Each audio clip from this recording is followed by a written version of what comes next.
Vitória Regia na telinha vai passar, gira, gira, baiana, oi, ai, ai. Vitória Regia na telinha vai passar, amanheceu.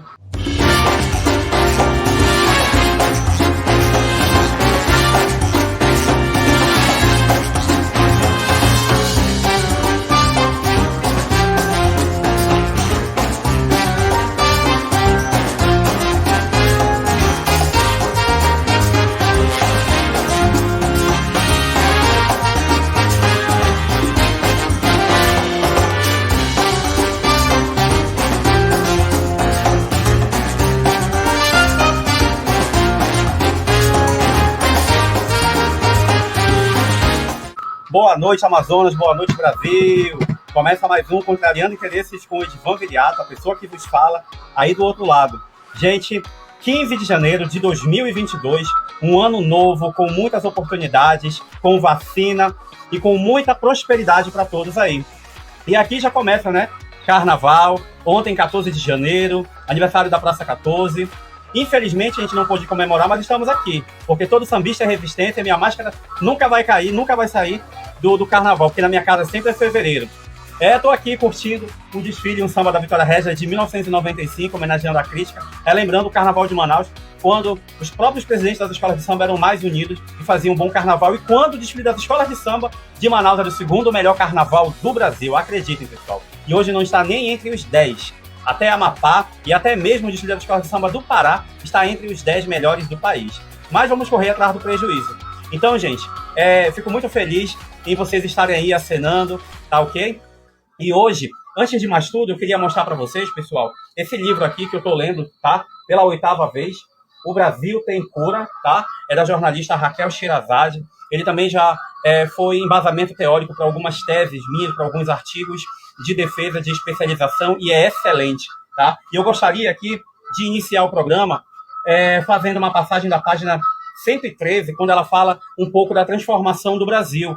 Sabe por quê? Porque hoje nós vamos falar de educação. E já vou falar o nome das nossas convidadas. Então, Rui Barbosa ele dizia o seguinte, pessoal: de tanto ver triunfar as nulidades, de tanto ver prosperar a desonra, de tanto ver crescer a injustiça, de tanto ver agigantarem-se os poderes nas mãos dos maus, o homem chega a desanimar da virtude, a rir-se da honra, a ter vergonha de ser honesto, tá, pessoal? E nós todos passamos por essa situação de muitas vezes nós nos envergonharmos, mas nós precisamos adquirir coragem, gente. Nós não podemos deixar que o mal triunfe, nós não podemos deixar que essa situação se agiganta em cima de nós, trabalhadores, de pessoas honestas como nós. E vocês podem também tirar um pouquinho dessas dúvidas, tá? Lendo esse livro. Ele é maravilhoso. Ele não é uma receita de bolo, e sim, ele vem trazer uma reflexão para a nossa atual conjuntura política dentro do Brasil.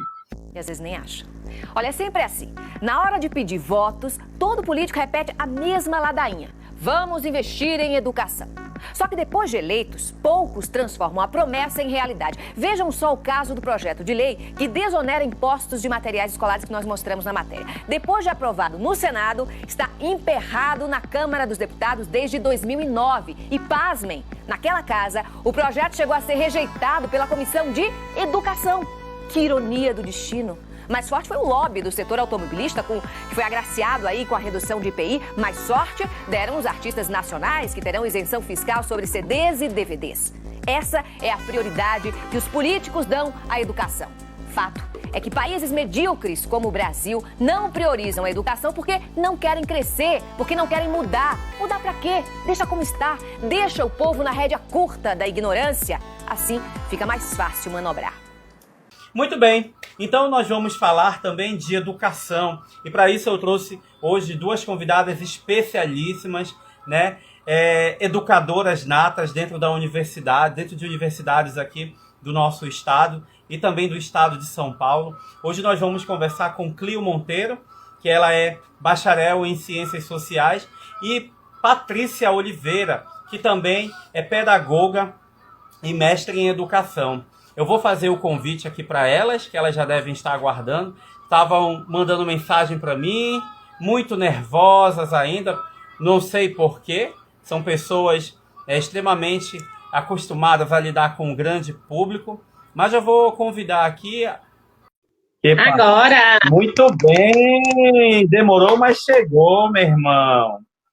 a Que minha maravilha. conta pessoal está me bloqueando, você acredita? Está se boicotando sua Chocada. conta? Não acredito.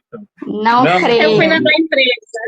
Gente, senhoras e senhores, estamos aqui com uma das duas maiores profissionais da educação da região norte, quiçá do nosso país, pessoas compromissadas com a educação, compromissadas com o seu âmbito profissional, e eu gostaria que cada uma se apresentasse, tá? Começando pela Cleo, que fala aí do estado de São Paulo, e desde já agradeço o seu tempo, a sua participação. Sei que você é uma pessoa extremamente compromissada, né? Tem muitos compromissos, tem muito o que fazer, e desde já agradeço o seu tempinho. Por favor, Cleo Monteiro, se apresente aí para o nosso Brasil através do Contrariando Interesses com Viriato. Eu já gostei que a maioria que tá aí já me conhece, né, gente? Então, mas eu sou Clio Monteiro.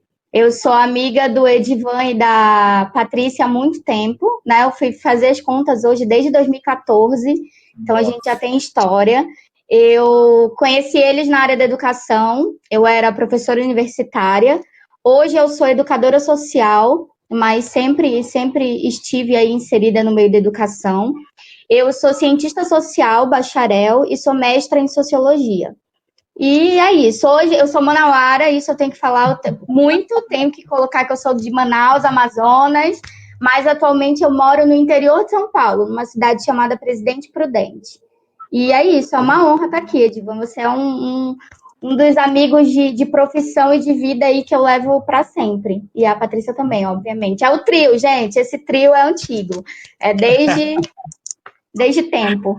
1900 e bolinha, né? Vamos lá agora, Patrícia Oliveira, grande pedagoga do estado do Amazonas. Por favor, se apresente aí. Obrigada, Edivan, pela oportunidade. Muito feliz de ver a Cleo aqui. Olha, isso realmente se empolga, né? É um evento, né, cara? Viva! Eu digo que os meus amigos e as pessoas mais próximas, né, andam me dando sustos desde 2018 que eu venho assim, quase com viúva, aí foi familiares, amigos, agora é a Clio, parem de dar susto, né? O pedagogo não aguenta tudo isso, gente. Bem, meu nome é Patrícia Oliveira, sempre brinco que eu tenho um nome muito grande, então eu escolhi o miolo, né, os dois nomes do meio, para fazer até o marketing pessoal. Hoje eu atuo na área de recursos humanos, treinamentos, sou por formação pedagoga também, tenho especialização em gestão de pessoas e há muitas e duras penas, né, tentando concluir esse mestrado em educação, que a gente tá difícil, mas está conseguindo. O Edivan compartilha comigo, né, Edivan? Verdade, não é fácil. Gente, o objetivo do programa é trazer pessoas que vêm de origem humilde, que trabalharam, que ralaram, gente bacana, honesta, e demonstrar para as outras pessoas que estão aí com algumas dúvidas na cabeça, que as coisas fáceis aparecem, mas o que vem fácil vai fácil. Então, demonstrar para ela que a gente pode vir, sim, de origem humilde, a gente pode ter uma vida difícil, tem dia que a gente come só um café com pão, sem manteiga, mas depois a gente vai colher os frutos. Honestidade, capacitação profissional, as portas se abrem para a gente, nós podemos andar de peito aberto e cabeça erguida sem ninguém pegar no nosso punho. Então, esse é o grande boom do programa e eu sempre gosto de ser profissionais de educação. Hoje, nós vamos trabalhar essas 10 perguntinhas, né? E eu lembro que vocês ficaram muito nervosos. Eu digo, mas, gente, são coisas assim que vocês tiram de letra, né? E a primeira pergunta, sempre começando a Clio responder e a Gisele depois entra, né? Eu acredito que não há nada melhor nesse momento do que a gente falar de redes sociais, né? E elas aí há 10 anos, mais de 10 anos, são grandes veículos de comunicação e estão se expandindo e se expandem ainda, né? E o que acontece? Em todas as camadas sociais, pobres, menos desfavorecidos, sem recurso nenhum, mas a gente consegue se comunicar.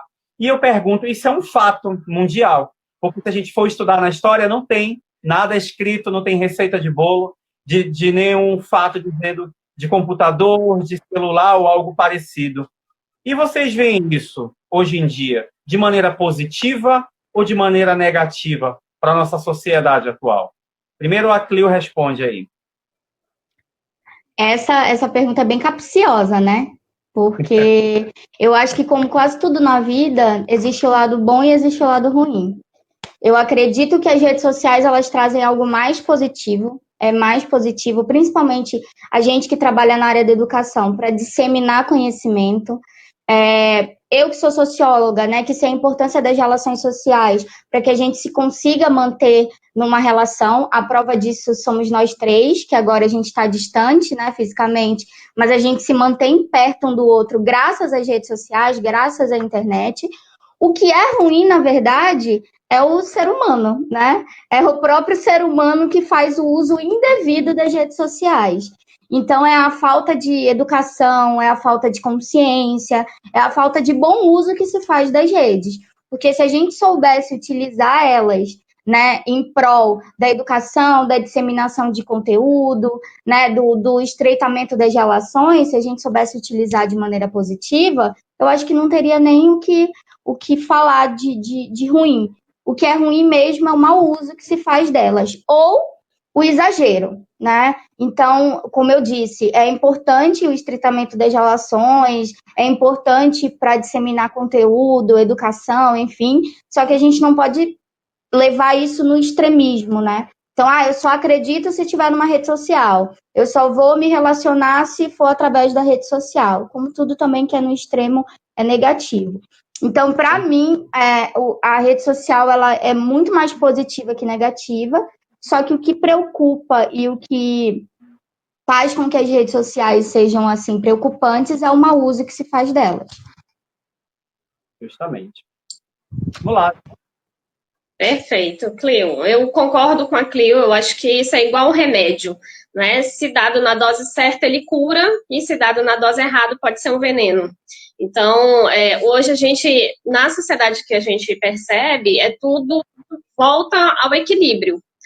Pessoas, né, precisando de equilíbrio emocional, pessoas precisando do equilíbrio com relação ao virtual, tem doenças hoje sendo diagnosticadas pelo excesso do uso das redes sociais, não é, o esfriamento das relações familiares. Tem muito meme a respeito disso, né? E eu sempre gosto muito de lembrar daquele que tem uma senhorinha que está rodeada da família, dos netos e dos filhos, e está todo mundo no celular, e ela, por não ter habilidades, não é, com a tecnologia, ela fica ali fora daquele mundo. Então, eu acho que nesse sentido do uso, realmente, se a gente souber usar para o bem, como tem, não é, uma infinidade de recursos, a gente tem ela como positivo, mas infelizmente tem as mentes que trabalham também para o mal. Não é? Recente vendo uma entrevista, na realidade uma reportagem na televisão, a rede sendo utilizado para exploração de mulheres. Então, jovens, adolescentes, e isso me fez refletir muito, não é, nesse sentido negativo. Como ela chega, como as pessoas têm acesso, né, e o que se cria, né, de negativo por trás, eu acho que esse é o grande buraco negativo que existe dessa tecnologia toda. Realmente. Eu falando de redes sociais também com outros colegas, e eu estava dizendo, a rede social ela me lembra um pouco a moto. Compra uma moto, compra um caixão. Compra uma moto ou compra um plano. Eu digo, não, gente. Assim como a moto, o carro, o caminhão, o avião, tem pessoas capacitadas para dirigir. E eu concordo com a Clio. Quando a pessoa é ruim, ela vai utilizar qualquer coisa de forma ruim. Entendeu? Qualquer coisa, ela vai transformar numa arma, ela vai transformar em algo negativo, ela vai se voltar para outras pessoas, utilizando daquilo. Então, eu acredito que não é o objeto, não é a rede social, e sim as pessoas, da forma que elas vão utilizar para fazer, para o bem ou para o mal. Eu espero que as pessoas reflitam sobre isso, né? Porque tudo que vai, volta, igual um bumerangue, né? A gente vive cercado de energia. Então, assim, e isso nada mais é do que educação, princípios. E falando de educação, eu pergunto, o que vocês mudariam, tá, na educação atualmente e o que vocês deixariam na educação como está? Como educadoras, como conhecedoras da educação, né, de como ela está hoje, esse retrato da educação. Essa é outra pergunta que para mim é muito complexa. Eu acho que uma live só daria para a gente trabalhar nessa pergunta, né, Patrícia? Mas eu vou tentar ser o máximo sucinta possível. O que eu mudaria, eu acho que principalmente, eu acho que a Patrícia, a gente conversava muito isso quando a gente dava aula juntos, né? Era sobre as ementas, né? Sobre o que é ensinado tanto nas escolas quanto na faculdade. A Patrícia, que é de uma área mais corporativa, ela sempre mostrou o quanto que era importante a gente trazer esse sentido de profissionalização, de que a gente vai para o mercado de trabalho, de que a gente tem que conviver bem em sociedade e tal. Então, eu acho que questões mais voltadas para o ser humano, para como ele se comporta, tinha que estar inserido em qualquer currículo básico de educação, assim, desde a educação infantil, né? Algo que a gente tem falado muito, muito mesmo, já tem um tempo, é sobre inteligência emocional. Então, isso tinha que estar nos currículos escolares, né? Ensinar para as nossas crianças a autoconhecimento, autopercepção, processo de socialização.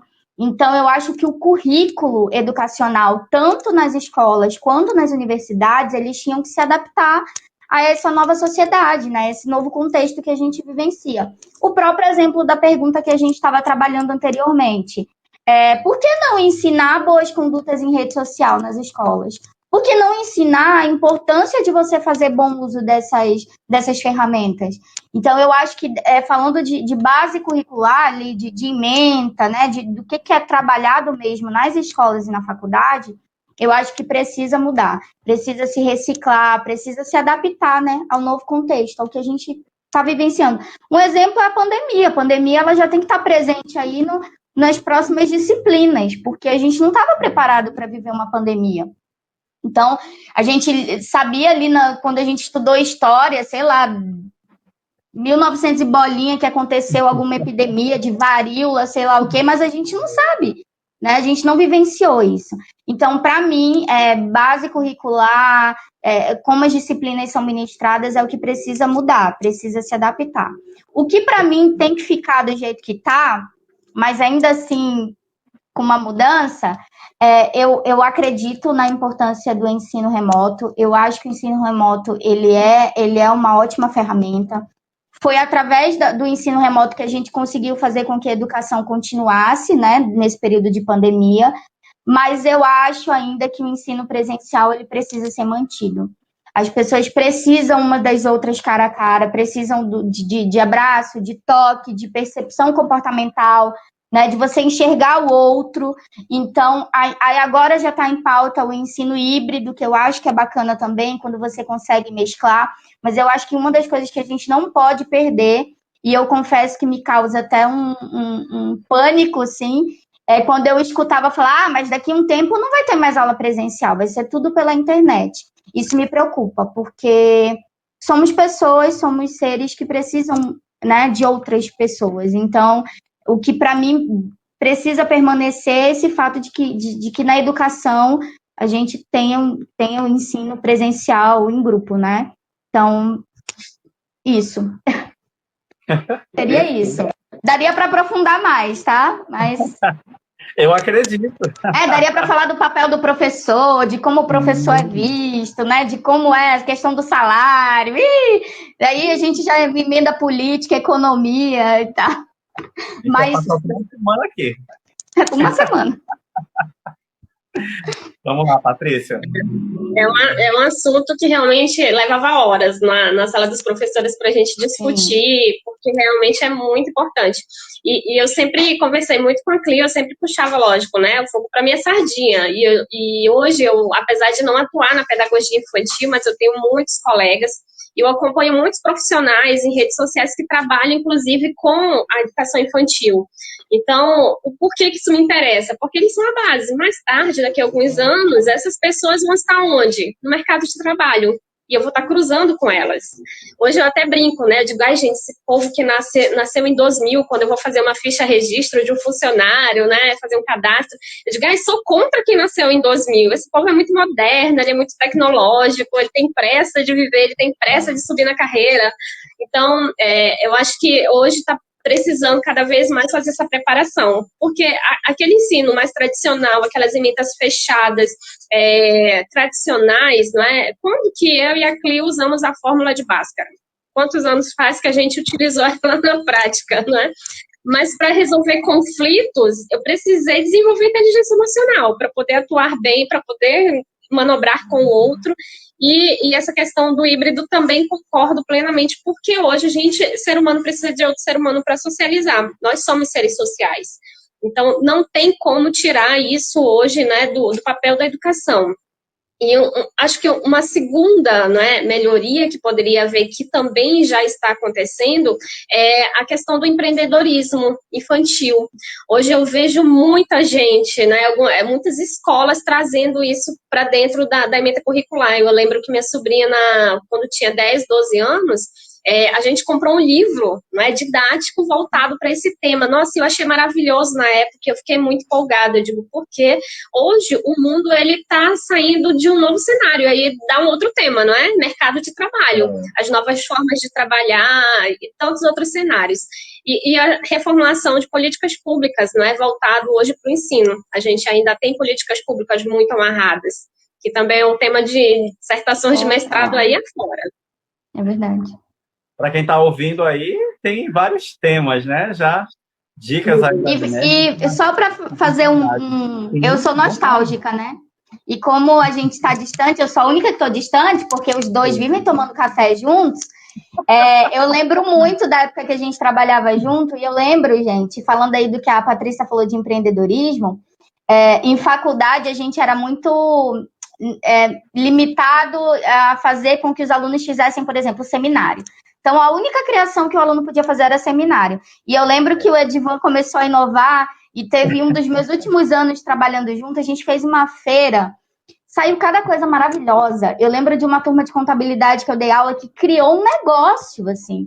Turma de terceiro período criando negócios, sabe? E eles faziam apresentações, faziam pesquisa, traziam inovação, e isso dava outra cara para a educação, né? A gente saía de dentro da sala de aula, aquela sala de aula, né, da universidade, engessada, o professor fala, o aluno escuta, anota, e a gente ia para o salão da Unip, né? Levava ali todos os cursos dialogando.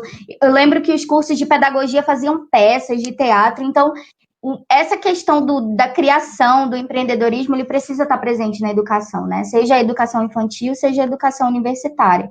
E isso é algo que é para ontem, né?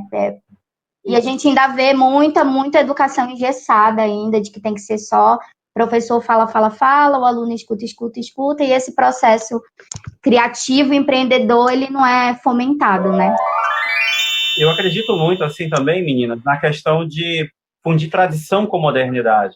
E as pessoas ainda têm essa ideia em pleno século XXI. Aquilo que é antigo é velho, não serve mais. Ou aquilo que é moderno não vai servir para a pessoa, que é de outro tempo, né? Ela não vai conseguir entender, ela não vai conseguir aprender. Tem que se fundir tradição com modernidade.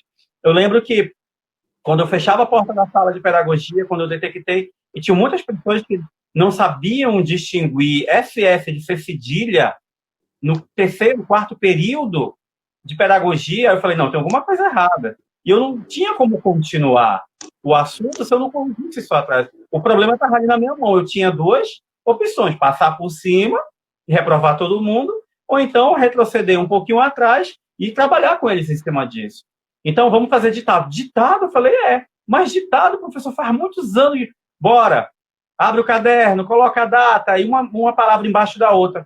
Então, eu ia depois colocando as palavras corretas. Eles pegavam, faziam com que trocassem um caderno com o outro, um corrigia o caderno do outro, e ficava, eu acertei mais, acertei menos naquela brincadeira. E com as palavras corretas, eu digo, olha, são palavras da atual gramática, porque a gramática já mudou, já tem 6 anos na época, em 2016.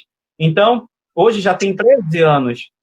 Então, não é mais nem a nova gramática. Então, vocês vão pegar essas palavras novas, vão aplicar em frases, que é para vocês utilizarem no dia a dia. Nossa, eu nunca ouvi falar nessa palavra. Tinha gente que não sabia nem o que era soberbo, né? Nunca tinha, não sabia que era realmente uma palavra que tinha escrita, que tinha validade, que era um adjetivo, enfim.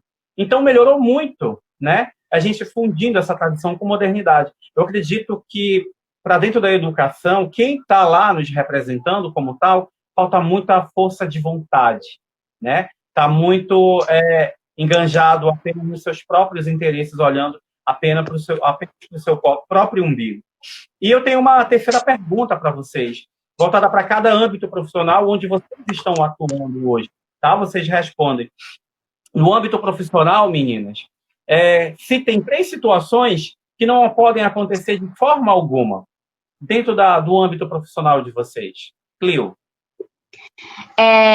Essa eu refleti muito sobre um exemplo, tá? Os outros 2, eles são mais atualmente, na área que eu trabalho, aconteceu isso quando eu trabalhava com pesquisa de mercado, há muito tempo atrás, de fazer amizades, né? E agora isso tem acontecido de uma maneira muito, muito bonita, assim, profissionalmente. Claro que com vocês é impossível a gente não se tornar amigo. Mas o que eu quero dizer? Eu sempre trabalhei como professora e é natural professor ser amigo de professor. Então, até aí, né? Que é o nosso caso. Mas agora o que tem acontecido é a questão de cargos superiores, né? Então, por exemplo, eu ser amiga da minha chefa, né? Eu ser amiga da minha coordenadora. E eu acho que o que não pode acontecer principalmente quando a gente está falando de educação, quando a gente está lidando com o outro nesse processo educativo, é misturar essas coisas. E isso tem me amadurecido muito, assim, não, a minha chefe é minha amiga, mas eu tenho que separar que quando ela é minha chefe, ela é minha chefa. E isso é muito interessante, que eu tenho uma amiga que é professora, é educadora como eu. E a gente já conversou sobre quando ela entra na sala. Eu acho até que as minhas 2 chefas, eu acho que estão na live, eu acho. Mas eu tenho a chefa que é a Paloma, e eu tenho a chefa coordenadora, que tem a Maria Eduarda e a Mariana. A Mariana, que conversa mais com a gente, quando ela entra na sala, eu já sei se é a minha amiga ou se é a minha chefa. Então, a gente não pode misturar isso, assim, porque eu acho que essa questão de relacionamento interpessoal é muito difícil, né, gente? Então, não, já que ela é minha chefa, eu posso dar uma ligadinha e chegar atrasada, coisa que a gente via na área da educação. Lembra? E a gente sofria muito com isso. Porque, por exemplo, a coordenadora, na nossa época, lá em 2015, a coordenadora era amiga de uns professores. E aí, aqueles professores, ela liberava, ela passava a mão na cabeça, e ela já não ia com a cara de alguns outros, então ela prejudicava. Então, isso fazia com que o trabalho desandasse, assim. Então, para mim, o que não pode acontecer dentro do âmbito educacional, dentro das relações de trabalho, é você confundir, né, essa relação entre chefe, superior e amigo, né? E isso é muito difícil, obviamente que eu não estou falando como, né, a Mari apareceu aí, Então, isso para mim é o que não pode acontecer, você tem que saber, né, é o respeito. Essa é a primeira. Segunda, o Edivan falou algo aí maravilhoso quando citou o erro ortográfico. Se a gente está trabalhando com educação, a gente tem que educar. Então, passar por cima do processo educacional para passar aluno de ano, você vê um TCC, você está um assunto polêmico que vivenciamos, você vê um TCC plagiado e você não poder reprovar o aluno, sabe, essas condutas éticas, morais aí do processo educacional não pode acontecer em hipótese alguma, né? O aluno não sabe, vai lá e ensina, mas não passa por cima, porque ele vai perder o que ele podia aprender, e você perde enquanto profissional também. E isso é inadmissível, seja para o ensino infantil, seja para o ensino universitário, mas falando agora, né, eu que estou trabalhando com adolescentes, então não estou mais nem na faculdade e nem estou com o ensino infantil, estou ali no caminho, no meio do caminho. Imagina você não ensinar para esse adolescente o que ele precisa aprender, como que ele vai para o mercado de trabalho, como que ele vai para a faculdade, né, como que ele vai despreparado, e a culpa é de quem? E aí aí eu falo da terceira coisa, que é o papel do educador, né? Não dá para colocar no educando uma responsabilidade que é sua. Não. Se o aluno não quer aprender, ok. Mas eu sempre me colocava assim, se o meu aluno não está aprendendo, é responsabilidade minha. E se ele quer aprender, eu só vou sair da sala de aula quando ele souber. Se o aluno está ali querendo aprender, eu só vou sair quando ele disser, professor, eu entendi. né? Então, tem muito educador que coloca a responsabilidade no educando, no aluno.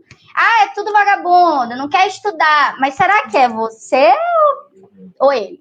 Então, outra coisa terceiro ponto aí, para mim, que não pode acontecer, é você jogar a responsabilidade de educar, né, de ensinar, para quem tem que aprender. Você não pode jogar essa responsabilidade. Quem tem o papel de ensinar é o professor e te vira, colega, né? E aconteceu de chegar na sala e ver a sala toda, professora, ninguém entendeu. Eu vou me virar, eu vou levar filme, slide, fazer peça, criar metáfora, vou inventar o que for. Até me bati aqui, mas eu vou ensinar. Meu aluno só vai sair de lá quando ele aprender. Então, é essas 3 coisas, assim, para mim, que não pode acontecer de forma alguma.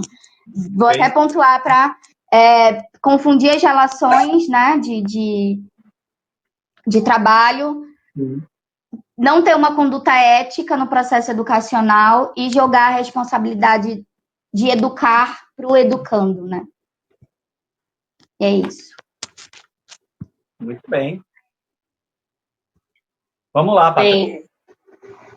Eu acredito muito que resume até, né, ao invés de enumerar as 3, quando a gente age com conduta ética, a gente acaba tendo toda aquela ramificação, não é, que está dentro das condutas éticas, que é não falar, não é, do outro colega, é ter empatia, não é, você realmente estar à disposição do outro no ambiente de trabalho.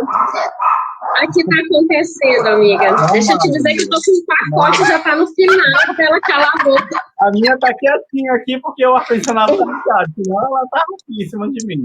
Continua, Patrícia. Esse era um dos micos que eu ia contar de live, né? Mas tudo bem.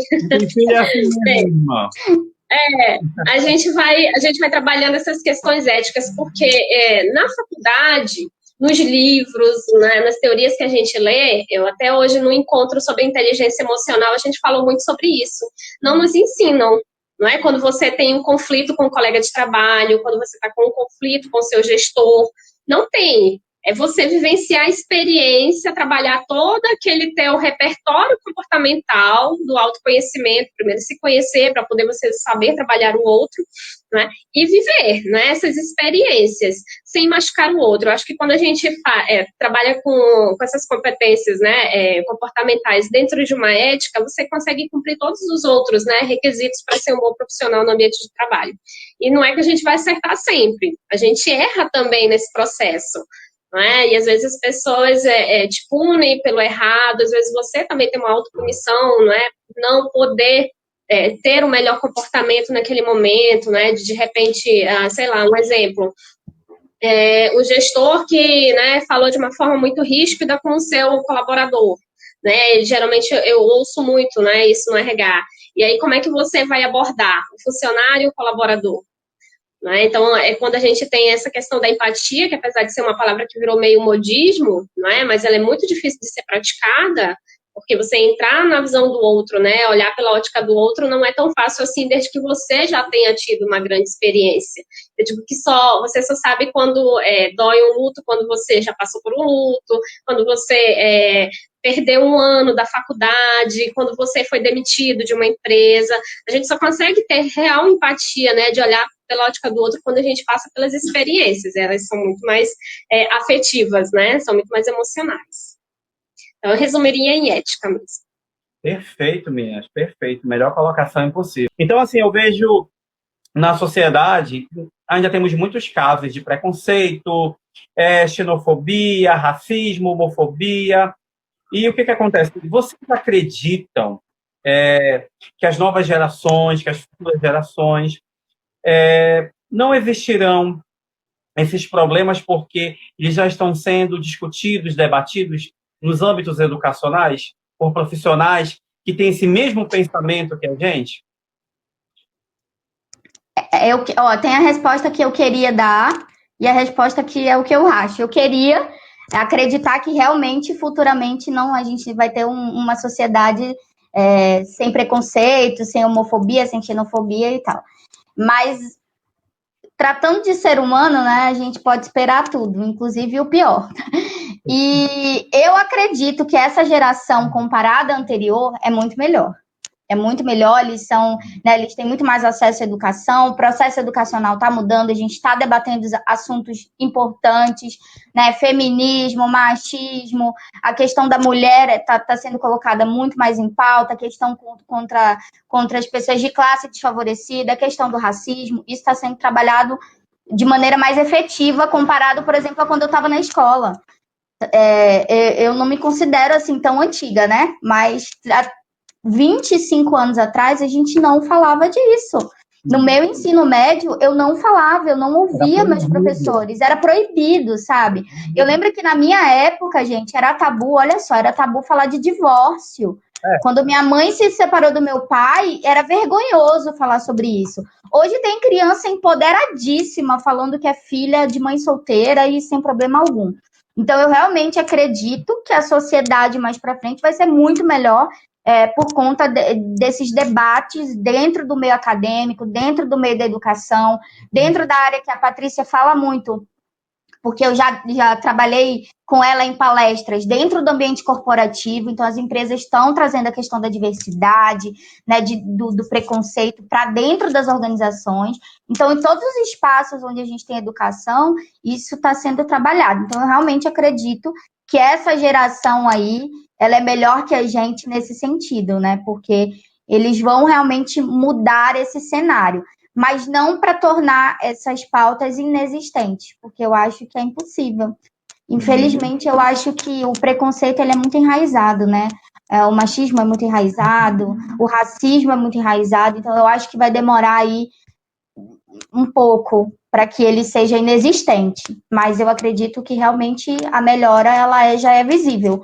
Eu vejo na minha sobrinha de 5 anos, ela é um ser humano 1000 vezes melhor do que 80% das pessoas que eu já convivi na vida. Então eu sei que essa geração aí tem um diferencial, né? Vamos lá, Patrícia. Muito bom. Eu acredito que vai diminuir. E vão surgir outros, não é? Essa é a minha visão, a partir do que a gente estuda, conhece a história da humanidade. Conforme vai evoluindo, vai havendo outros tipos, não é, de preconceitos. Então, é lógico que está em pauta, está nas escolas, está no ambiente corporativo, legal. Mas hoje, a gente precisa tomar muito cuidado quando a gente até olha, por exemplo, uma empresa, não é, uma escola trabalhando esses temas, que até algum tempo eram tabus, de uma forma muito poética. Então, às vezes fica raso, não mexe, não sensibiliza para a mudança.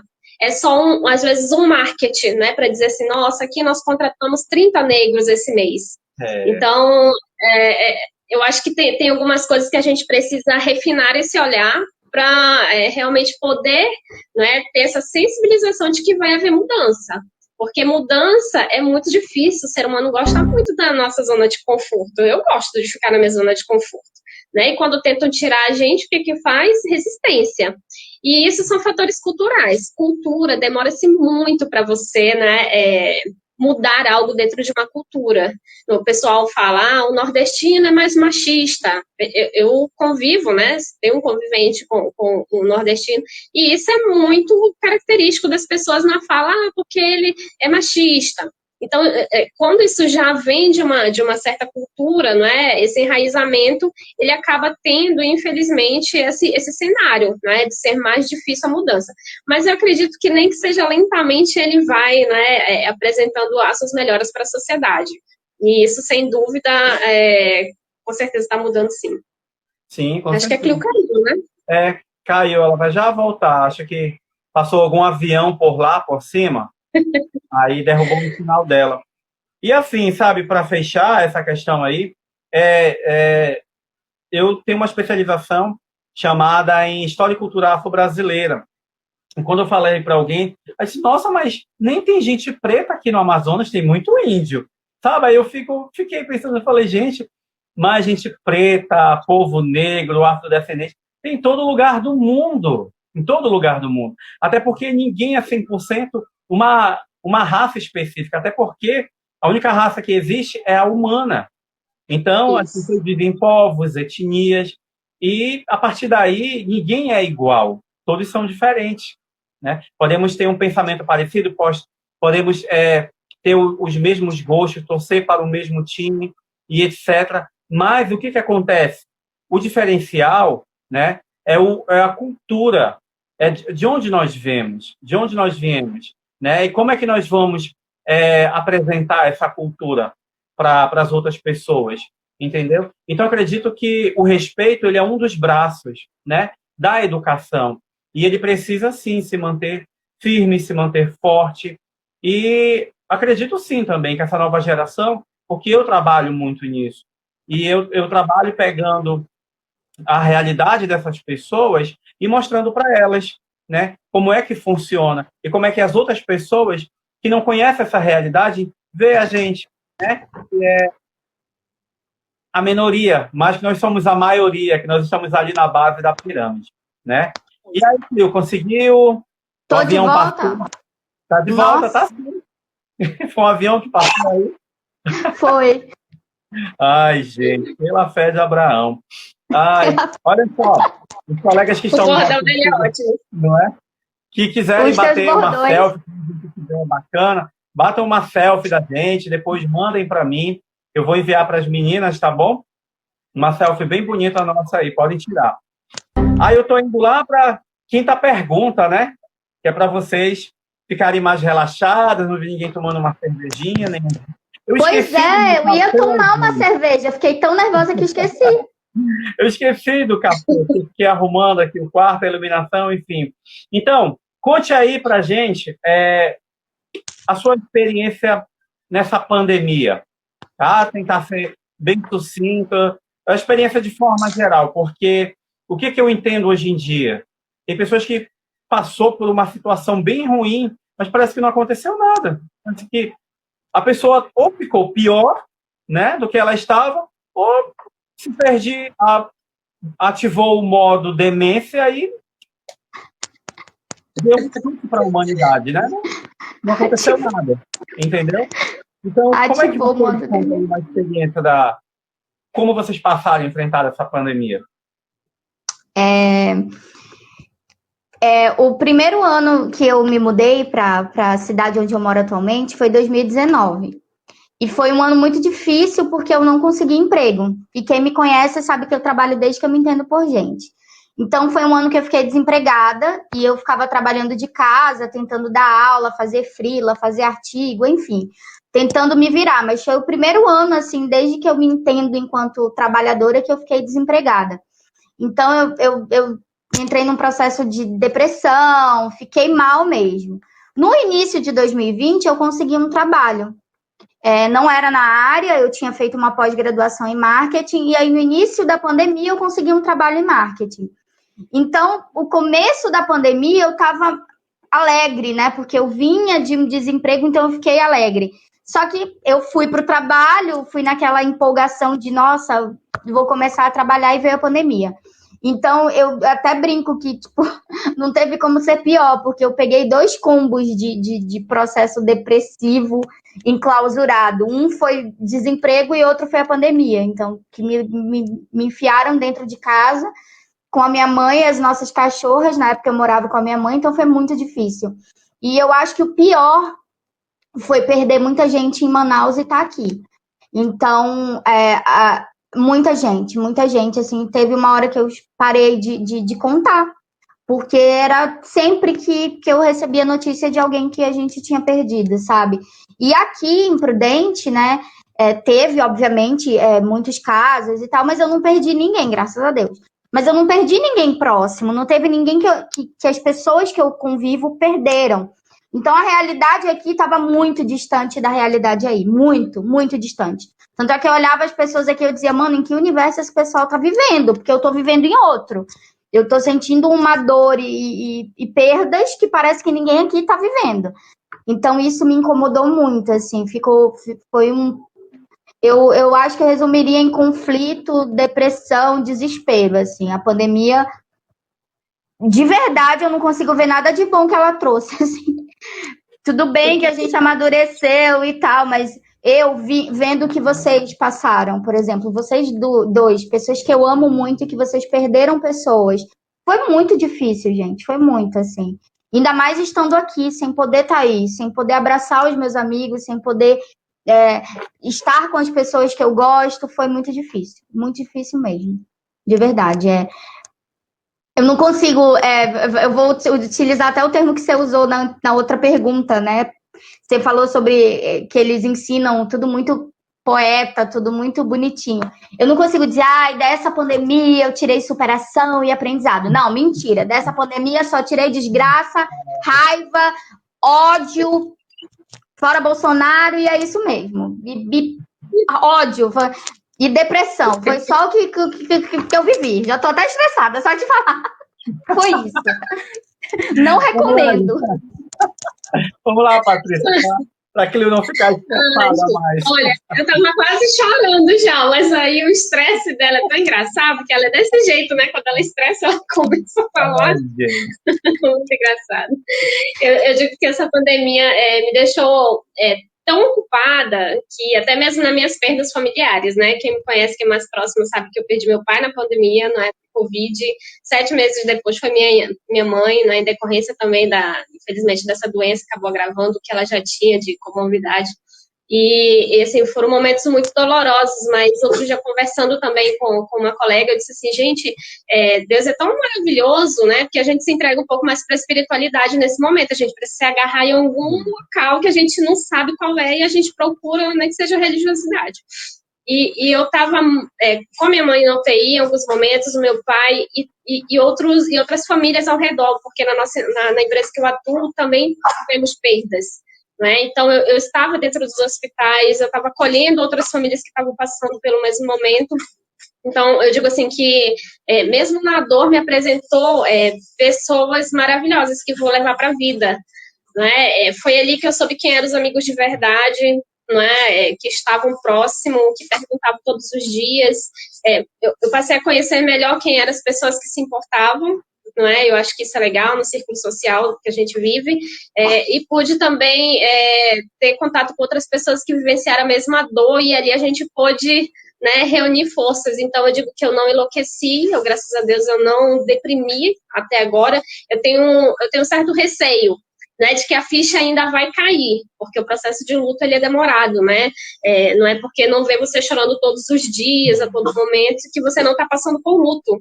Às vezes até a sociedade te cobra, né, essa tristeza, você não pode sorrir, você não pode estar entre amigos, porque você está no momento de luto. Mas ninguém está com você naquele momento que você deita e chora sozinho, né? Que ali vem as lembranças, é o teu momento com o teu luto, né? Você não precisa estar no coletivo para viver tudo aquilo. Mas aí também tem fatores culturais, religiosos, crenças, valores, que cada um vai ter o seu, né? Mas nesse sentido, eu acho que a pandemia veio me mostrar que talvez eu seja mais forte do que eu imaginava. Eu achava que era um pouco mais fraca, né? De resiliência mesmo, de estado emocional. Eu acredito que eu aprendi muito nesse sentido. E fiquei com ódio também, tá, Cleo? De muita coisa. Que bom.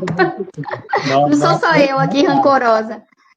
Não é fácil, porque a gente muitas vezes até se culpa em sofrer porque outras pessoas perderam mais entes queridos, a gente não sabe se a nossa dor é menor, é maior, igual, a gente fica com aquele receio, poxa, mas a situação do outro é pior, e enfim, não é fácil.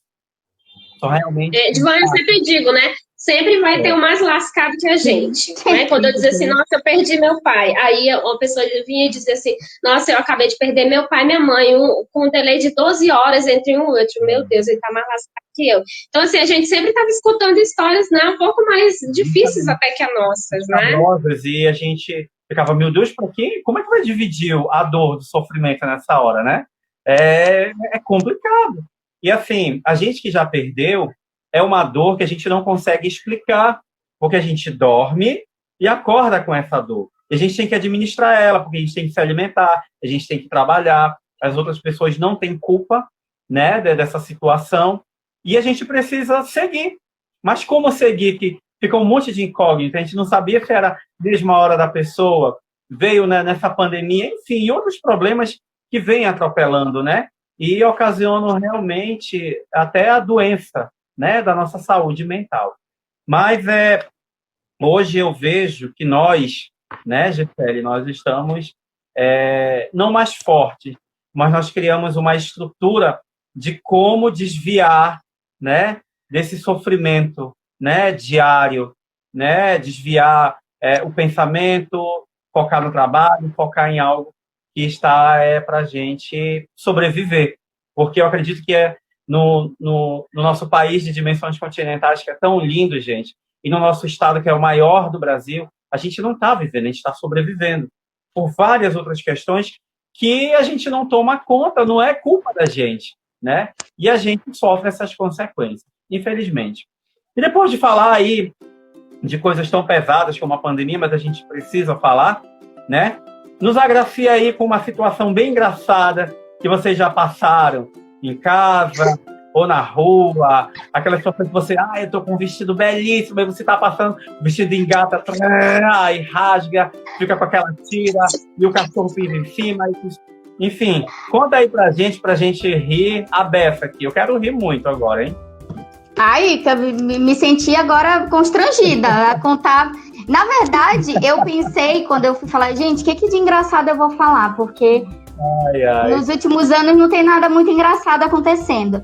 E aí eu pensei em duas situações que estávamos nós três juntos, né? Até eu falei pra vocês que eu tô nostálgica. Vocês estão se vendo todo dia aí e eu já tô há 3 anos quase sem ver vocês. Então, uma foi quando eu lembro que eu e a Patrícia, a gente estava dando a disciplina de TCC, acho que é Metodologia do Trabalho Acadêmico, eu não lembro, mas a gente estava naquele vucu-vucu de metodologia, né?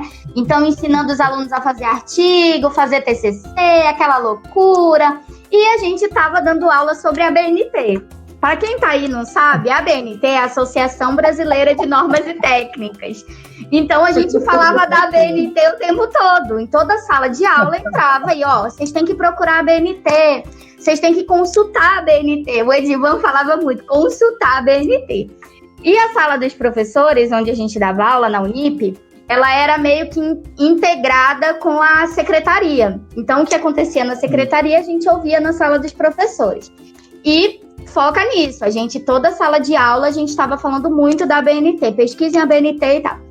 A gente está na sala dos professores de boa, eis que entra um aluno na secretaria, muito pé da vida, assim, vira para a secretária e fala, eu quero saber cadê essa BNT? Quem é essa tal dessa BNT aí que o Edivan mandou eu consultar ela? Que eu quero saber quem é a BNT, onde que ela tá? E a gente, na sala dos professores, tinha que ficar tipo, meu Deus. E a secretária, coitada, também não sabia que diabo de ABNT que era, né?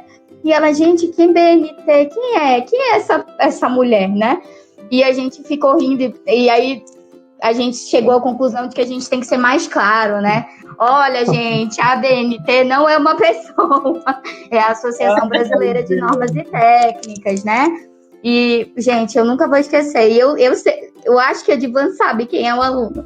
Parece que eu tô vendo o aluno na minha frente, assim. Cadê essa BNT? Eu nunca vou contar.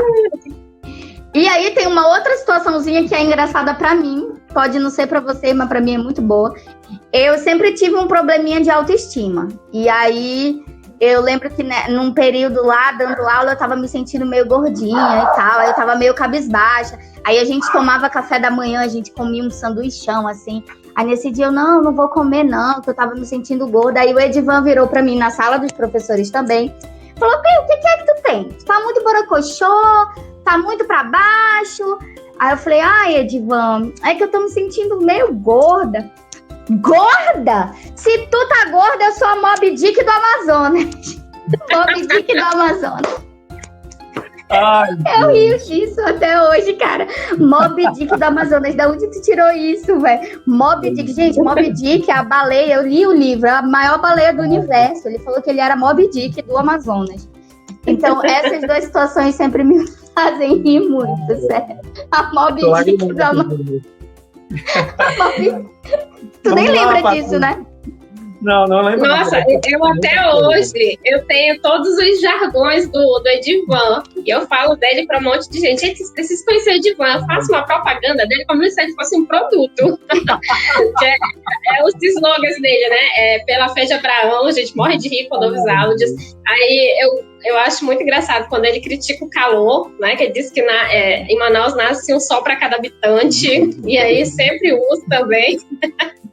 Sempre tem. Mas assim, o fato, na realidade, assim, não é nem engraçado, são coisas do cotidiano que vai acontecendo, né? Por exemplo, hoje a live, né? A gente tentou preparar aqui tudo, e uma dessas, né? A preocupação era a cachorra, que tá com meia hora antes da live, assim, que ela começou a latir muito, ela não pode ouvir um barulho aqui no corredor do prédio que ela late.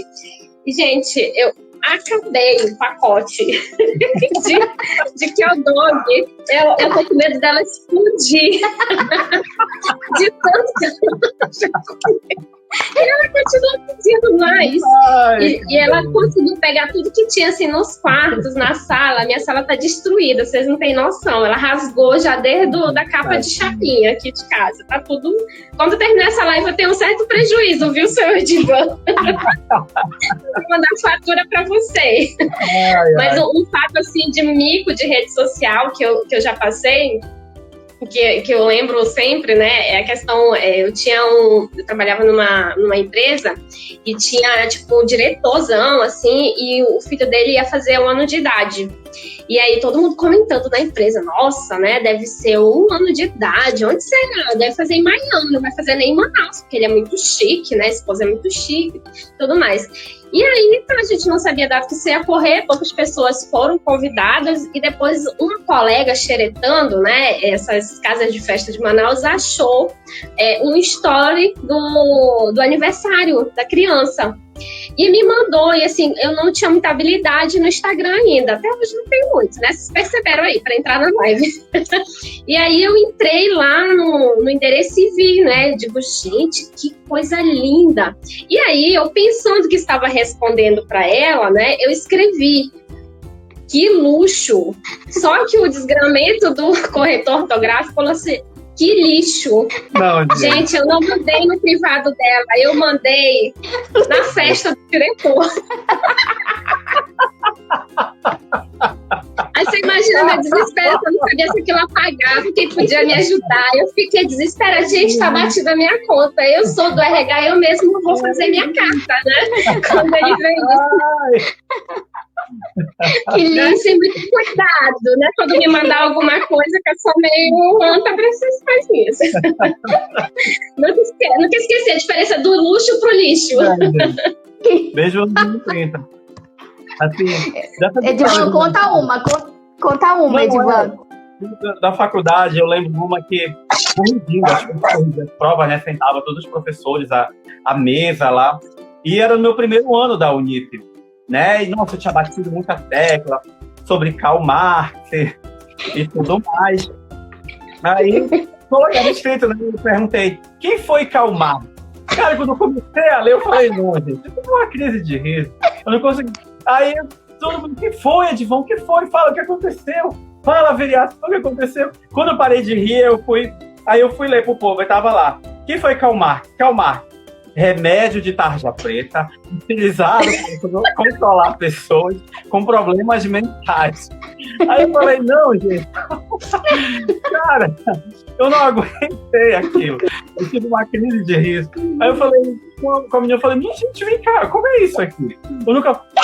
Você falou sim. O senhor até falou da tarja preta, do remédio. Eu falei, não, gente, nem de tarja preta, eu falei, nem de remédio. Nem curso de enfermagem não tem aqui, eu não sou médico, não sou enfermeiro. De onde tu tirou isso aí?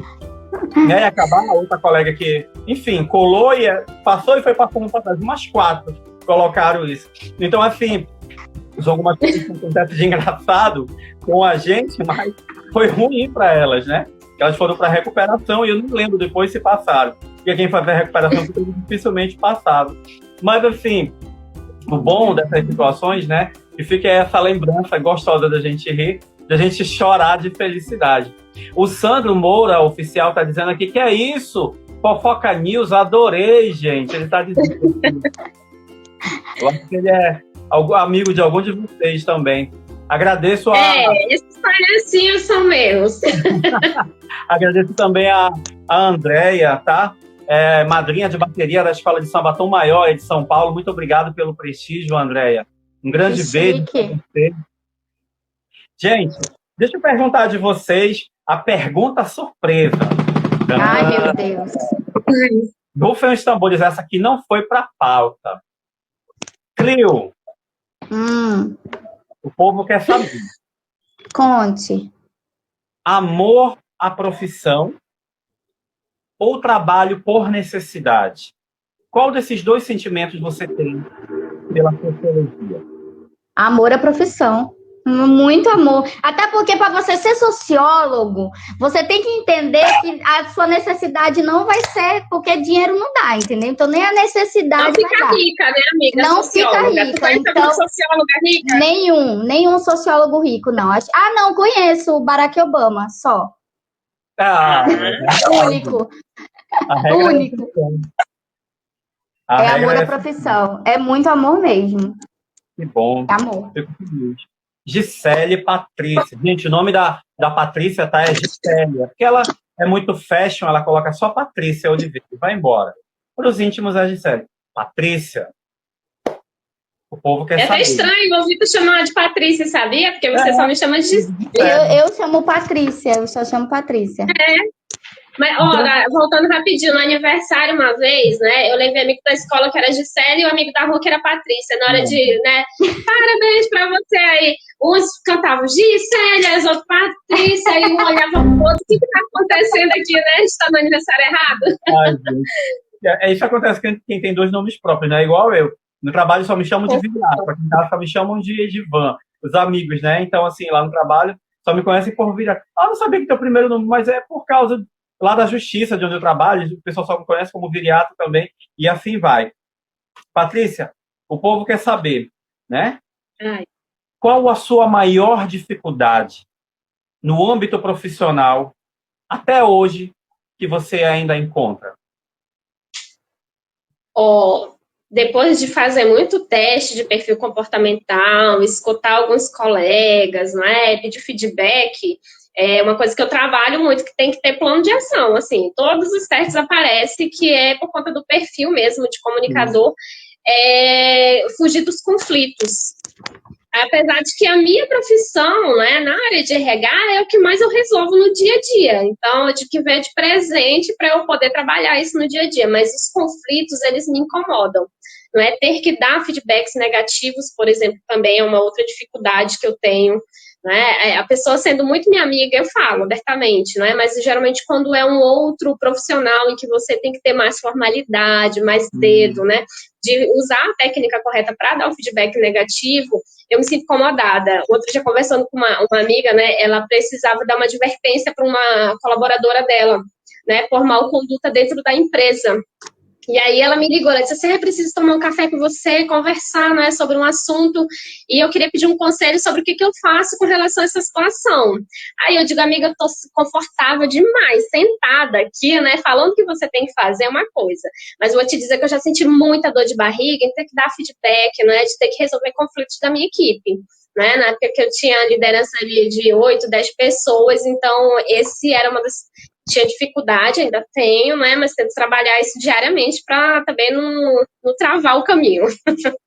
Verdade. Boa noite, Júnior. Seja bem-vindo. Curta aí nossa live, que é para você conhecer um pouco mais da nossa educação. A 8ª pergunta para as damas amazonenses. O que deveria ser ensinado para as crianças na escola que não é ensinado? Inteligência emocional.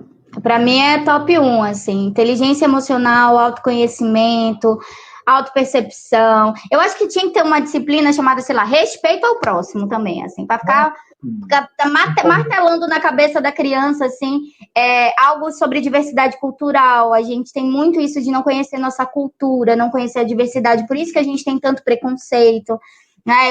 Eu brinco nas aulas, quando eu vou dar aula sobre diversidade cultural, principalmente quando eu vou associar cultura com racismo, que a brasileira só é bonita, a brasileira só tem bunda, a brasileira só tem toda essa curva graças à negra. Porque senão a gente ia ter o quê? O Brasil é o quê? Indígena.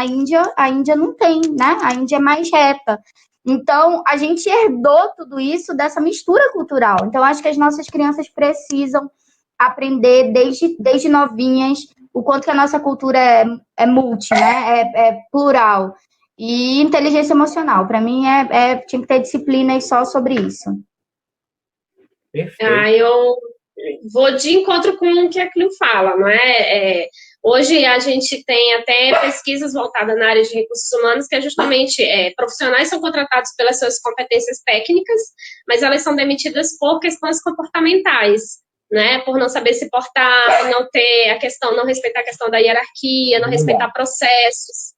Então, trabalhando, né, o reconhecimento das nossas emoções desde pequeno, né, quando aquela criança está no sentimento de raiva, né, de rancor, isso daí sendo trabalhado, ela reconhecendo que não é algo ruim, mas que dá para ser controlado, a gente consegue ser humanos muito melhores hoje, né? E a pandemia veio para ensinar isso, né? Com certeza. Verdade. E assim, eu penso que do pequeno você faz o grande, né, gente? Ninguém nasce preconceituoso, ninguém nasce malvado, né? Nós temos algumas intenções mais fortes, né? Que já é inato de cada ser humano, individual. Mas isso pode ser ensinado, né? Isso pode ser demonstrado de uma outra maneira, de uma outra forma. É a mesma coisa se eu falar, pega esse lápis aí. E a mesma coisa eu dizer, pega esse lápis aí, por favor. Fiz o mesmo pedido, né? Para alguma pessoa é a mesma ordem. Então não é o que você fala, mas da maneira que você fala. Não é o que você ensina, mas da forma que você ensina.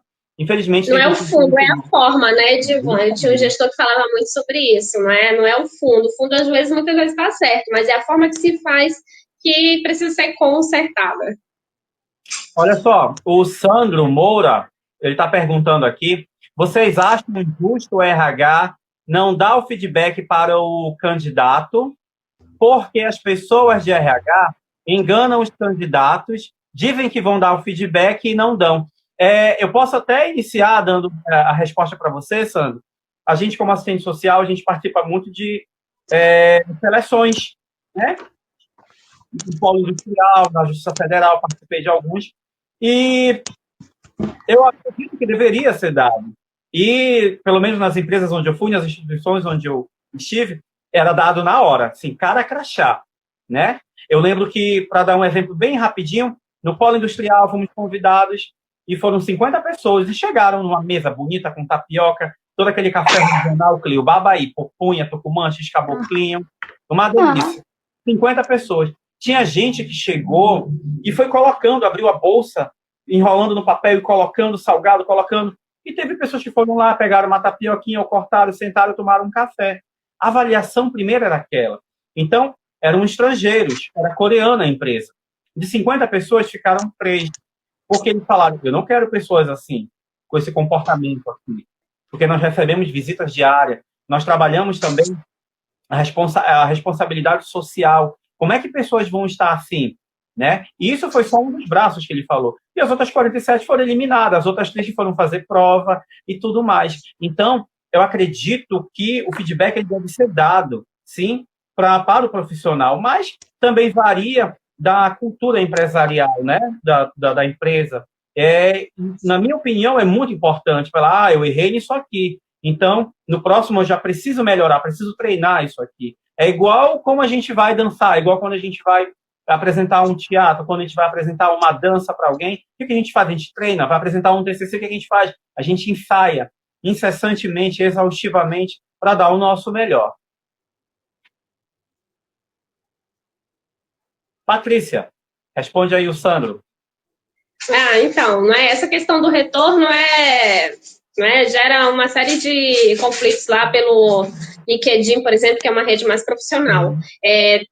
Hoje, inclusive, tem gente que reclama de tudo, né? Reclama que o feedback é frio, que o feedback ele já é mecânico, é mesmo texto para todo mundo, que o feedback ele já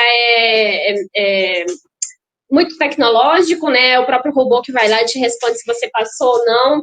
O que acontece né? Nem sempre dá para você dar um retorno, né? Porque, assim, feedback é algo que você vai dizer assim, Edivan, você não foi bom nisso, né? Você não se adaptou a esse estilo da empresa, a esse perfil e tal. Então, ele é muito individual, né? Então, é até a palavra incorreta da gente utilizar. Eu digo que é dar o retorno ao candidato. Você passou, você seguiu para a próxima etapa, você está aprovado. E hoje as plataformas de RH elas já têm, né, todo esse passo a passo para você ir fazendo e disparando. Porque imagina, se eu entrevisto, né, num mês aí 100 pessoas, como é que eu vou ter capacidade, né, de tempo mesmo para ligar, para dar feedback, para explicar o porquê que não passou.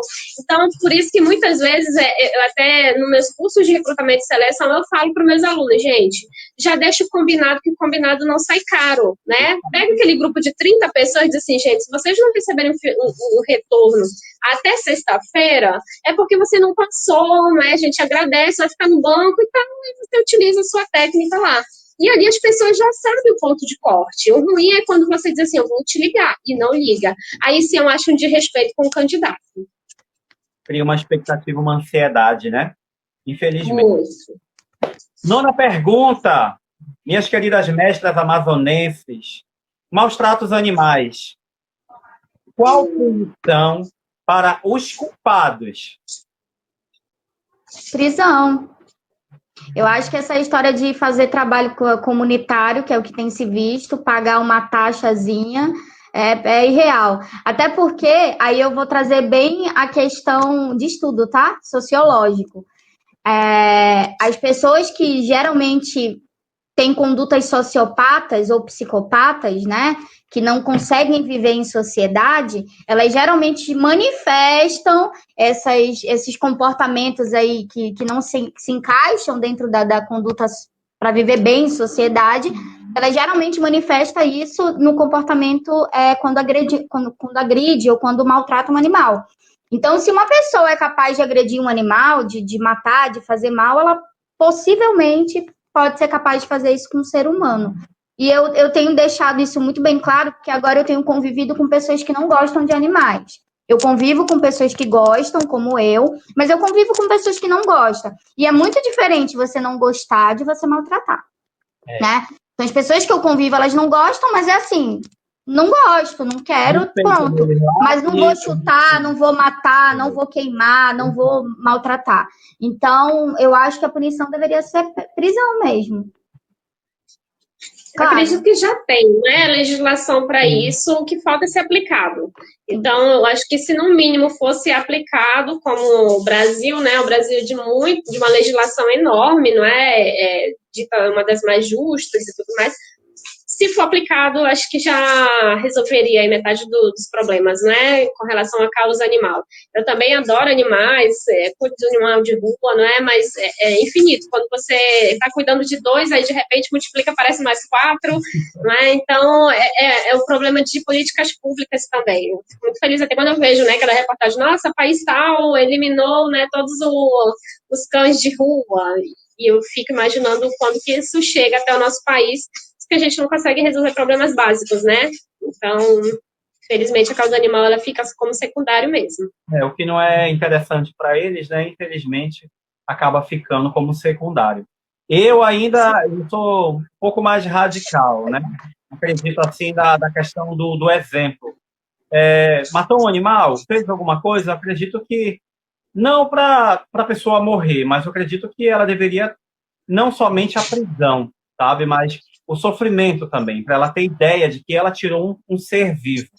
E é bíblico, cara. Noé não encheu a arca de animais, não foi à toa, não. Porque hoje os seres humanos já não são muito bacanas, né? Imagine naquela época, entendeu? Então, acredito que falta muito a questão da humanidade e eu confio muito nessa frase que as pessoas têm que aprender muito com os animais. Hoje a gente encontra facilmente cachorros atravessando na faixa de pedestre. Sim. Eu já fui atropelado na faixa de pedestre. Entendeu? Falta muito, daqui a pouco, os animais, sei lá, daqui uns anos, se a gente não tiver mais aqui, tiver de osso branco, a gente já vai fornecer petróleo também, eles aprender a falar. A gente não sabe, o mundo está se transformando. Porque as crianças nasciam de olhos fechados. Hoje as crianças vão nascer, me dá um celular aí. Qual é faz um pix para mim.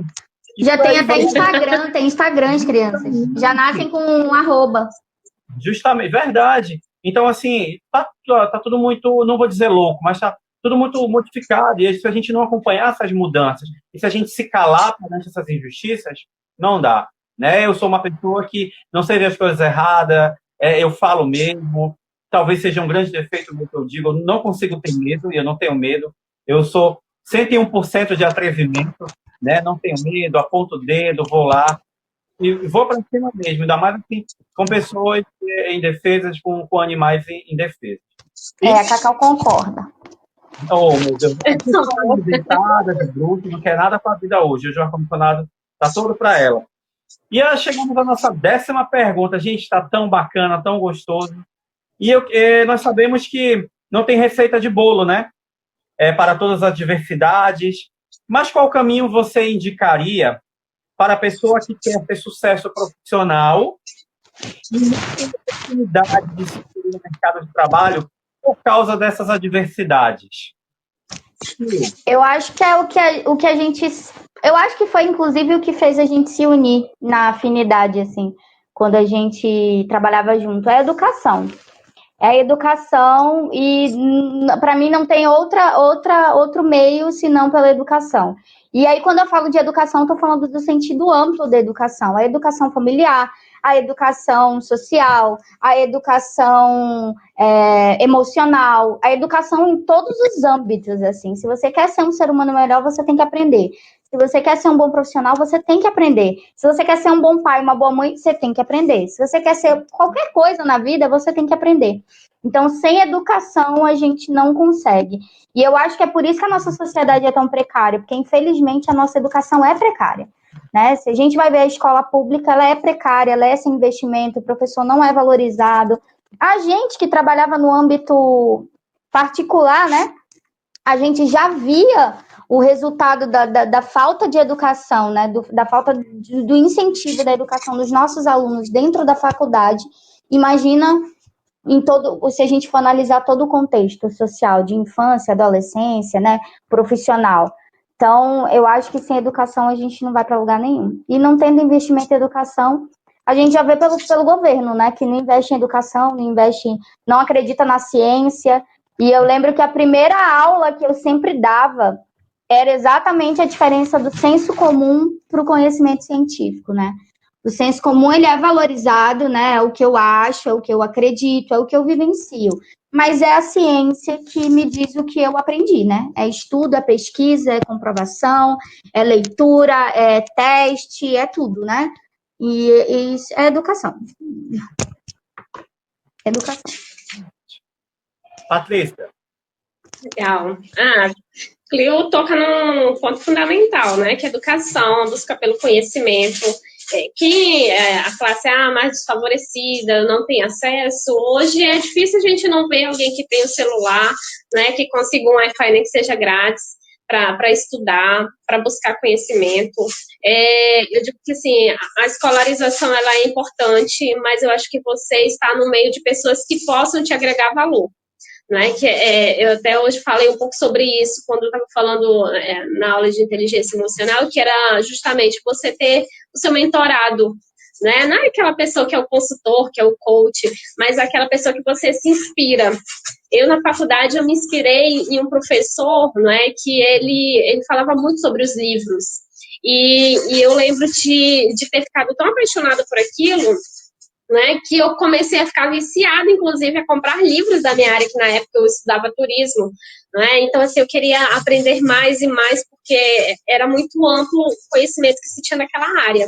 Então, e eu fui buscar quem, né, profissionais que eu pudesse me espelhar, né, os valores familiares também ajudam muito, né, famílias que incentivam seus filhos a estudar, que estão lado a lado. Hoje a gente, infelizmente, vê que a família ela acaba terceirizando muito isso só para a escola, né? Eu pago a mensalidade, ou o serviço público ele tem que educar o meu filho, quando que educação é diferente de escolarização, como o próprio Mário Sérgio Cortella já coloca, né? Na escola, nossos filhos, nossos sobrinhos, né? Nossas crianças, elas vão ser escolarizadas, elas não vão ser educadas, isso já tem que vir de casa, através dos valores que a gente passa para eles lá, né? Do respeito, de saber lidar com as emoções, de respeitar o colega, de não pegar o que não é seu. Então, são aqueles valores básicos que a gente vai construindo. E tenha certeza, né, de que se você busca essa escolarização e a educação, acho que é base fundamental para você conseguir se inserir no mercado de trabalho, empreender, né, aquela pessoa que é uma força produtiva que quer trabalhar, seja para si próprio, para terceiros, no serviço público, independente da sua área de atuação, ela vai precisar sim, né, buscar esse conhecimento. Perfeito. Perfeito, vocês são geniais. Eu digo que, quando vocês lembram quando eu perguntava alguma coisa de vocês? Ei, vocês que são mais inteligentes do que eu, respondam aí para mim, né? Porque, gente, vocês são... Outro jargão seu, né? Outro jargão, outra frase típica do Edivan. Vou responder aqui a última pergunta do Sandro. Ele perguntou assim, qual a expectativa dos profissionais de RH nesse ano de 2022 no governo de Bolsonaro e Wilson Lima, já que estão no último ano de seus mandados?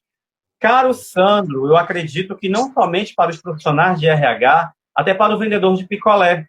Porque se o governo, dentro das suas diretrizes, seja ele municipal, estadual ou federal, não nos der condições de trabalho, o doutor não vai ter dinheiro para pagar o diarista e não vai ter dinheiro para comprar um picolé de quem está vendendo. Então, todos nós vamos padecer. Ou seja, estou fazendo um pequeno resumo de que, de cima para baixo, se ele não fizer realmente um planejamento para todas as áreas profissionais estarem inseridas na sociedade, todos nós vamos estar desempregados.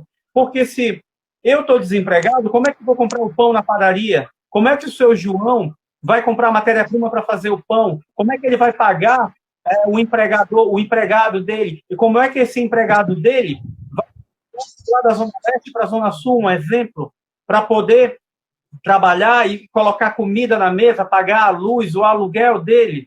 Entendeu? Então, não somente eu acredito que para os profissionais específicos de RH, mas para todos os profissionais e para os autônomos também, porque é uma responsabilidade muito grande quando se assume um cargo de grande expansão.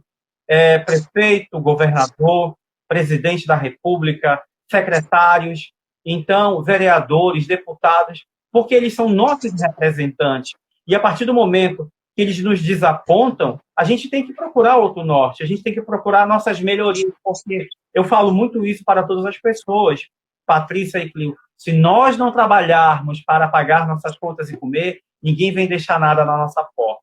Então, para levantar a bandeira de algumas pessoas, a gente precisa realmente conhecer, né? Para a gente comprar brigas ou então debates ou discussões políticas que não vão acabar em nada, a não ser em inimizade. Eu prefiro 1000 vezes ficar calado, né? Ler um bom livro, ouvir uma boa música, ou fazer uma live assim, como essas damas amazonenses, né? Extremamente munidas de conhecimento da educação.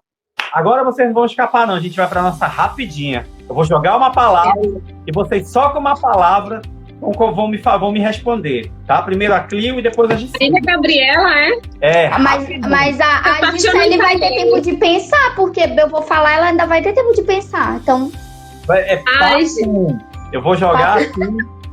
Digamos, eu vou jogar algodão doce, aí você vai falar ruim, salgado, aí já vou para outra palavra. Entendeu? Tá preparada? Bom. Sim. Então, muito nervosa, eu estaria se fosse vocês. Nervoso. Vamos lá. Clio, o paraíso é? Ai, meu Deus, minhas cachorras. Aqui em casa. O inferno é?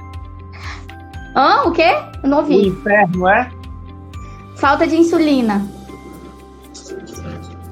Ai, eu acredito que é os hospitais. Não quero nunca mais estar lá dentro. Um barulho que eu odeio. Aspirador de pó.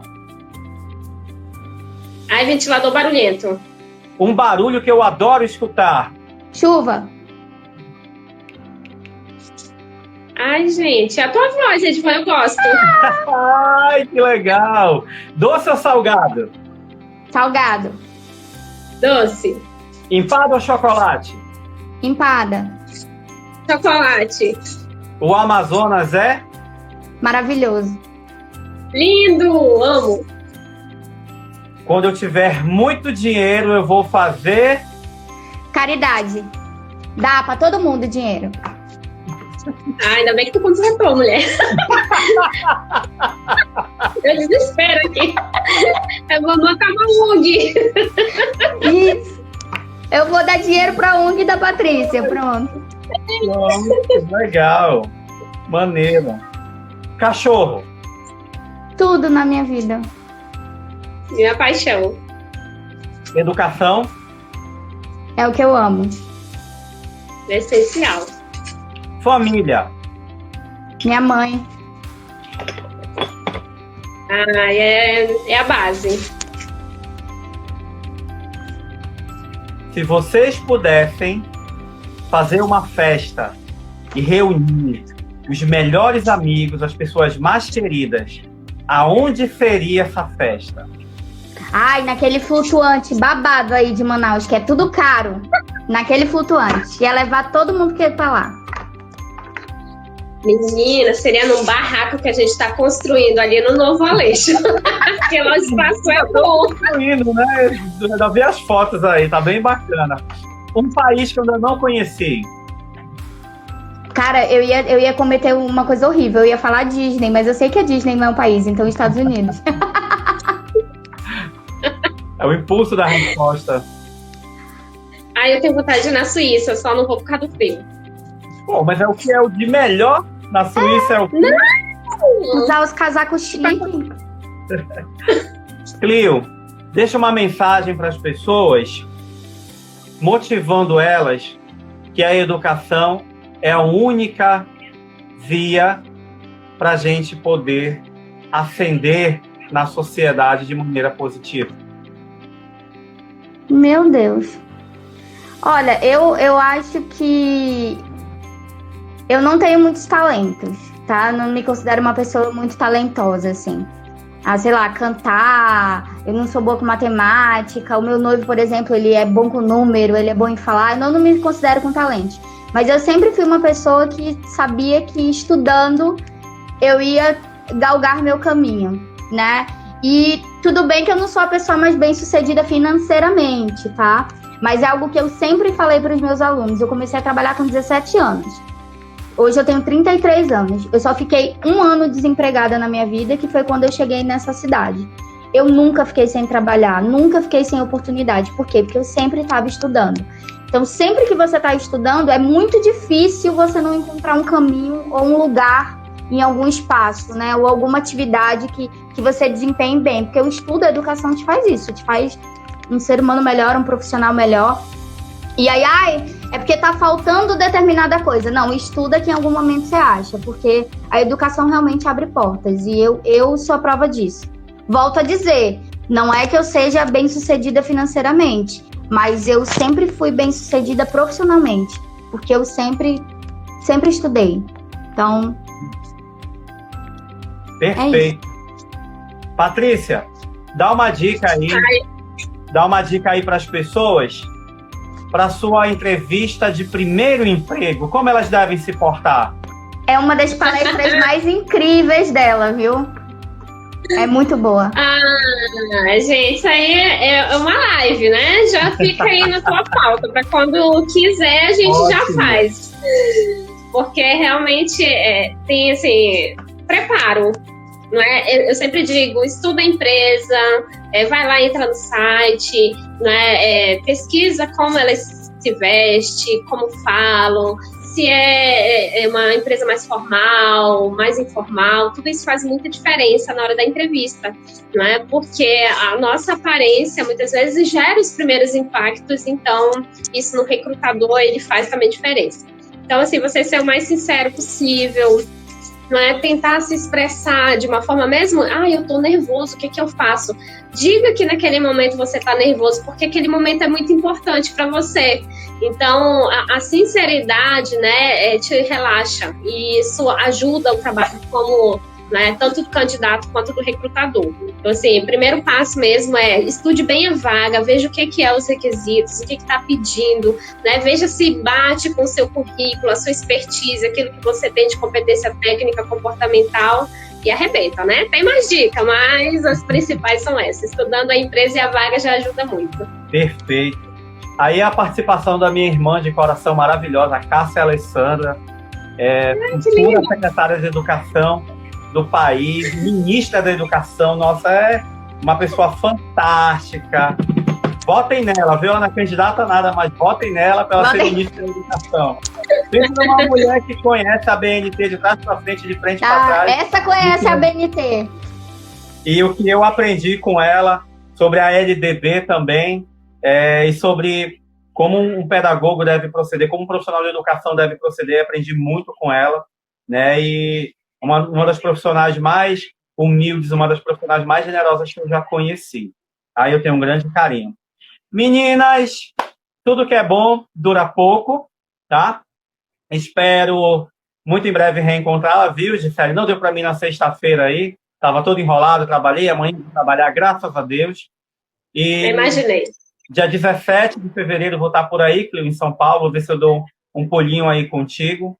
Ia ser bom, hein? Profundamente, tá?